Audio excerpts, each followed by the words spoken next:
মধ্যপ্রাচ্যের আকাশে এখন শুধুই বারুদের গন্ধ। ট্রাম্পের একটি ভুলের জন্য এখন কড়া মাশুল দিতে হচ্ছে মধ্যপ্রাচ্যের নাগরিকদের। পরিস্থিতি এতটাই নিয়ন্ত্রণের বাইরে চলে গেছে যে আমেরিকার সরকার জরুরি ভিত্তিতে মার্কিন নাগরিকদের মধ্যপ্রাচ্য ছাড়ার নির্দেশ দিয়েছে। এমনকি নিজেদের নাগরিকদের সরিয়ে নিতে একের পর এক বিশেষ সামরিক ও ভাড়া করা ফ্লাইটের ব্যবস্থা করেছে যুক্তরাষ্ট্র। অন্যদিকে চরম অনিশ্চয়তায় মৃত্যু ঝুঁকিতে দিন পার করছেন প্রায় ৬০ লাখ প্রবাসী বাংলাদেশি। প্রশ্ন আসে, আটকে থাকা প্রবাসীদের জন্য কি পদক্ষেপ নিচ্ছেন বাংলাদেশ সরকার?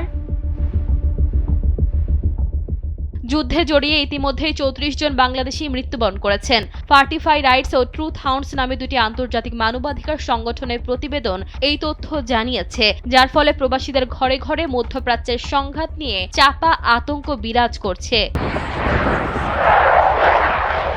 ফ্লাইট বাতিল হওয়ায় হাজার হাজার প্রবাসী সময় মতো কর্মস্থলে ফিরতে পারছেন না, আবার অনেকে দেশেও আসতে পারছেন না। তবে সরকারের পক্ষ থেকে জানানো হয়েছে, প্রবাসীদের নিরাপত্তাই এখন নাম্বার ১ প্রায়োরিটি। বিদেশে থাকা প্রবাসী এবং দেশে থাকা তাদের উদ্বিগ্ন পরিবারের জন্য টোল ফ্রি হটলাইন নম্বর 16135 চালু করা হয়েছে। যে কোনো জরুরি তথ্যের জন্য এখানে যোগাযোগের অনুরোধ জানানো হয়েছে। পররাষ্ট্র মন্ত্রণালয় এবং প্রবাসী কল্যাণ মন্ত্রণালয় যৌথভাবে পরিস্থিতি পর্যবেক্ষণ করছে। মধ্যপ্রাচ্যের পরিস্থিতি কিছুটা স্বাভাবিক হলেই বিশেষ ব্যবস্থায় ফ্লাইট পরিচালনার পরিকল্পনা রয়েছে সরকারের।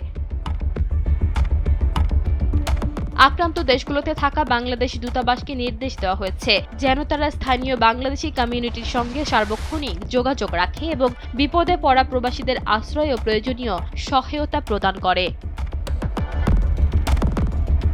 মধ্যপ্রাচ্যের এই অস্থিতিশীলতা যদি দীর্ঘস্থায়ী হয় তবে বাংলাদেশের অর্থনীতিতে এর ভয়াবহ প্রভাব পড়ার আশঙ্কা রয়েছে।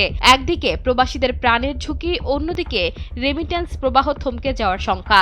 সরকার যদিও আশ্বস্ত করেছে, তবে মাঠ পর্যায়ে প্রবাসীদের হাহাকার বলছে, সময় যত গড়াচ্ছে সংকট ততই ঘনীভূত হচ্ছে। ঈশিতা আক্তার, সময়ের আলো।